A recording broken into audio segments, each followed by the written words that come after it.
शुरू अल्लाह के नाम से जो निहायत मेहरबान और रहम फरमाने वाला है। मेरे प्यारे भाइयों, हाल के दिनों में हमने एक घटना सुनी कि एक व्यक्ति कैसे एक व्यक्ति के ऊपर में पेशाब कर रहा है। ये घटना हमें बताती है कि ऐसे मानसिक मरीज़ को ये हौसला, ये हिम्मत आती कहाँ से है। जो लोग इस तरह की मानसिक बीमारी से ग्रस्त हैं, उन्हें ये हौसला, ये हिम्मत, ये ताकत कहाँ से मिलता है, इस पर हमें गौर करना चाहिए। आप देखेंगे कि इसके सपोर्ट में कुछ लोग यह बातें करने लगेंगे कि वो शराब की नशे में था, इसलिए उसने ऐसी घटना को अंजाम दे दिया। ज़रा सोचिए, क्या शराब के नशे में उस आदमी ने कभी अपने घर वालों के साथ ऐसी हरकतें की? क्या उसने अपने आस पड़ोस किसी दबंग आदमी के साथ ऐसी घटना को अंजाम दिया?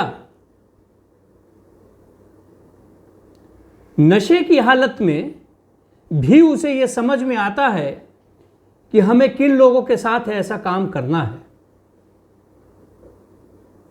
दरअसल ये जो नशा है वो शराब का नशा नहीं है, बल्कि वो नशा इनकी मानसिकता का है, जिसमें इनको यह बताया गया कि आप जिस समुदाय से ताल्लुक़ रखते हैं, जिस जाति व्यवस्था, वर्ण व्यवस्था से ताल्लुक़ रखते हैं, वो अपर कास्ट है।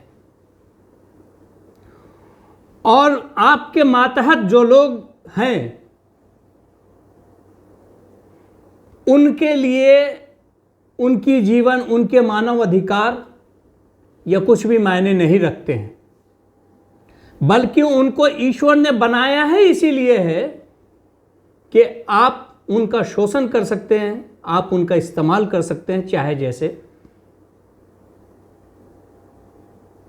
जब ये मानसिकता किसी आदमी की रहेगी तो वो किसी भी आदमी का जो उस जाति से ताल्लुक़ नहीं रखता है, उसके साथ वो कोई भी निम्न स्तर का हरकत कर सकता है। जिस व्यवस्था में ही ये बात हो कि इंसानों को 4 कैटेगरी में पैदा किया गया है, 4 वर्णों में पैदा किया गया है, और सबसे ऊंचा वर्ण हमारा है, उसके बाद इनका, उसके बाद इनका, उसके बाद इनका, तो जाहिर सी बात है कि सामाजिक न्याय की जब आप बात करेंगे तो उसमें आप सामाजिक न्याय नहीं दे सकते हैं, क्योंकि उनका बचपन से ही बताया गया है कि आप बड़े हैं, आप पूजनीय हैं, और बाकी तमाम लोग आपकी सेवा के लिए बनाए गए हैं। इस्लाम इसी व्यवस्था को ख़त्म करता है। और आप देखें कि मक्का के अंदर जो सबसे निम्न वर्ग पाया जाता था वो गुलाम होता था, जिसकी कोई ह्यूमन राइट्स नहीं थी, कोई मानव अधिकार नहीं था, जुल्म की इंतहा उनको कर दी जाती थी। इवन ये कि अगर किसी दूसरे ने गलती की तो उसकी सज़ा जो है किसी गुलाम को दे दी जाती थी। इस तरह का जुल्म था, इंसाफ नाम की कोई चीज़ नहीं थी। इस्लाम ने जो मानवता और जो बराबरी का हक दिया, आप देखें कि नबी अकरम सल्लल्लाहु अलैहि वसल्लम आखिरी हज के मौके पर फरमाते हैं कि तुम में किसी गोरे को किसी काले पर कोई बड़ाई हासिल नहीं है, और ना ही किसी काले को किसी गोरे पर बड़ाई हासिल है, और ना किसी अरबी को किसी गैर अरब पर, और न किसी गैर अरब को किसी अरब पर कोई बड़ाई हासिल है। ईश्वर के नज़दीक यदि कोई बड़ा है तो इस कारण कि वो ईश भय उसके अंदर कितना पाया जाता है, वो कितना अपने अंदर ईश भय रखता है, ईश्वर की पूजा आराधना करता है, इस बुनियाद पर ईश्वर के नज़दीक उसको कमी और बेशी उसकी इज्जत में की जाती है। अल्लाह रब्बुल इज़्ज़त बताते हैं कि हमने इंसानों को पैदा किया है और तमाम इंसान एक ही माता पिता की औलाद हैं, आदम अलैहिस्सलाम के, और आदम को हमने मिट्टी से पैदा किया है। कोई ऊंच नीच, कोई भेदभाव नहीं है। नबी अकरम सल्लल्लाहु अलैहि वसल्लम जो सबसे दबे कुचले मक्का के जाति मानी जाती थी, जो आज हम कह सकते हैं कि वो एससी की जो हमारे देश में है उस श्रेणी से भी नीचे आते थे, वो गुलाम, वो हज़रत बिलाल रजी अल्लाह अन्हु थे। और जब वो इस्लाम में आए तो उन्होंने काबा की छत पे उनको चढ़ाया और वहां से कहा कि आप अजान दीजिए, आपकी आवाज़ बहुत अच्छी है।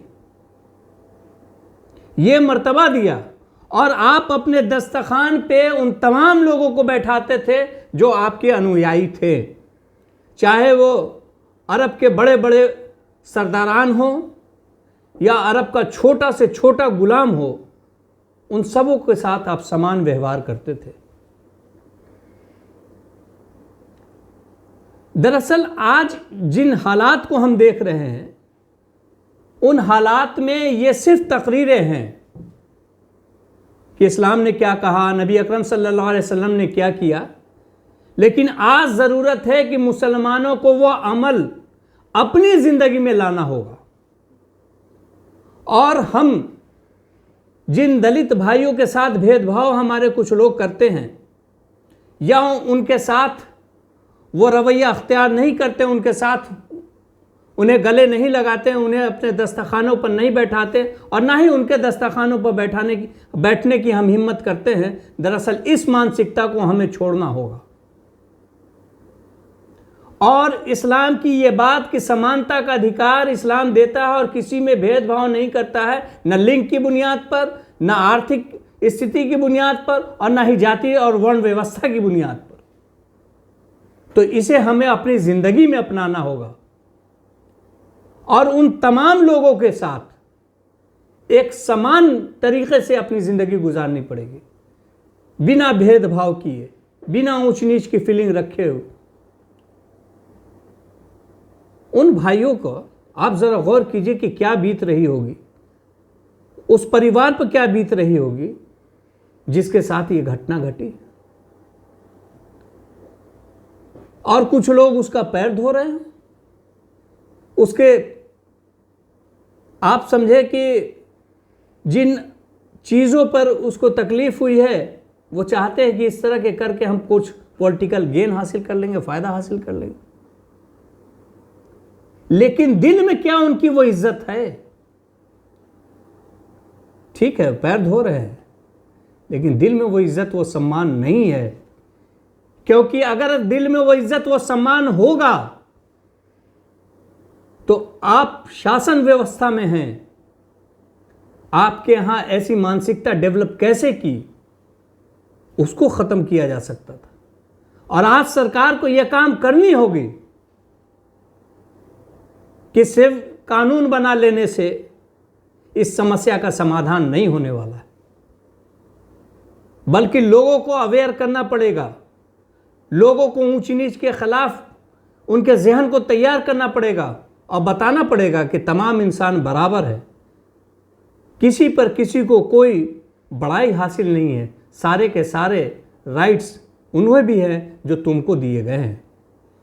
और ये बताना पड़ेगा, ये समझाना पड़ेगा और इसी के मुताबिक उन्हें ज़िंदगी गुजारने के लिए मजबूर करना पड़ेगा कि आप इस तरह से किसी के साथ नहीं कर सकते, किसी की वर्ण व्यवस्था पर, किसी की आर्थिक हालात पे, लिंग की बुनियाद पर आप भेदभाव करें, ऐसा ना हमारा समाज इसे मानेगा और ना हमारा संविधान इसे मानेगा और ना हम कानून व्यवस्था को इस तरह का मानने का देंगे।